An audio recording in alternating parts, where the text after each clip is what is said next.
Hello বন্ধুরা, আমি এখন একটা ইলিশ মাছের রেসিপি দেখাবো। ইলিশ মাছটা ভালো করে কেটে ধুয়ে নিয়ে চলে এসেছি। তারপরে এটা নুন মাখিয়ে স্বাদ মতো নুন মাখিয়ে রেখে দিয়েছিলাম। তারপরে এখানে সর্ষে, কাঁচা লঙ্কা বেটে নিয়েছি। আর এখানে মিক্সিতে একটু দইটা আমি ফেটিয়ে নিয়েছি, যেহেতু দইটা এমনি দিয়ে দিলে একটা ছানা কাটা ভাব হয়ে যায়। যদি আমি মিক্সিতে একটু জাস্ট ঘুরিয়ে নিই তাহলে ঠান্ডা থাকলেও দইটা ছানা কাটা হবে না। এবারে নুন স্বাদ মতন দিয়ে দিয়েছি। এর মধ্যে এটা করবো ইলিশ ভাপা। অনেকে অনেক রকম করে, আমি এই সর্ষে কাঁচা লঙ্কা বাটাটা এর মধ্যে দিয়ে দিলাম, কেন মাছের স্বাদ মতন আমি নুন দিয়ে রেখেছিলাম। এই সর্ষে কাঁচা লঙ্কা বাটা দিয়ে দিলাম, যেহেতু ভাপা করব আমি। আর আমি একটুও ফ্রাই করি না মাছটা, ফ্রাই করলে বলে ইলিশ মাছের টেস্ট চলে যায়, তাই ফ্রাই করি না। এটা ভালো করে এই মাখিয়ে নিলাম। তার মধ্যে দিয়ে দেব সর্ষের তেল, একদম মানে ঝাঁঝবালা সর্ষের তেল, ঘানি থেকে কিনে আনা। বেশ সর্ষের তেল এর মধ্যে দিয়ে দিলাম বন্ধুরা। ইলিশ ভাপায় অনেকে দই দেয় না, সর্ষে দিয়ে কাঁচা লঙ্কা দিয়ে করে। আমি দইটা দিয়ে করবেন, দেখবেন খেয়ে দেখবেন গরম ভাতে আহা হা। আর এমনিতেই রংটা এসে গেছে দেখুন বন্ধুরা, খুব সুন্দর।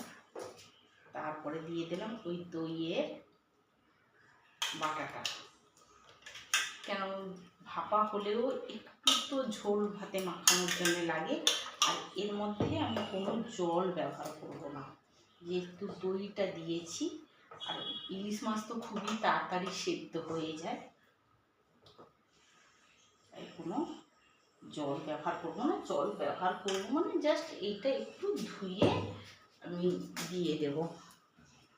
আর তোমরা তো জানো বন্ধুরা, আমার ক্যামেরা ধরারও কেউ নেই, আমার না আছে কোনো স্ট্যান্ড।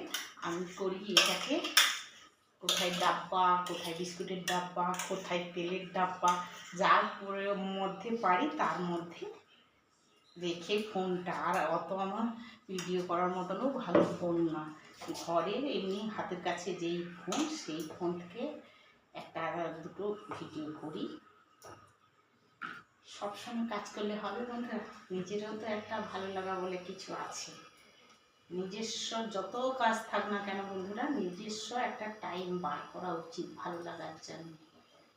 আজকাল কেউ কারোর নয়, তাই জন্য সময় থাকতে থাকতে নিজের একটু ভালো লাগা মন্দ লাগাটাকেও দেখে নিতে হয়। যেহেতু দইটা দিলাম আর একটু নুন লাগে, ওটা মাছের স্বাদের মতন দিয়েছিলাম, এই যে ঝোলটার মতন একটু নুন দিয়ে দিলাম।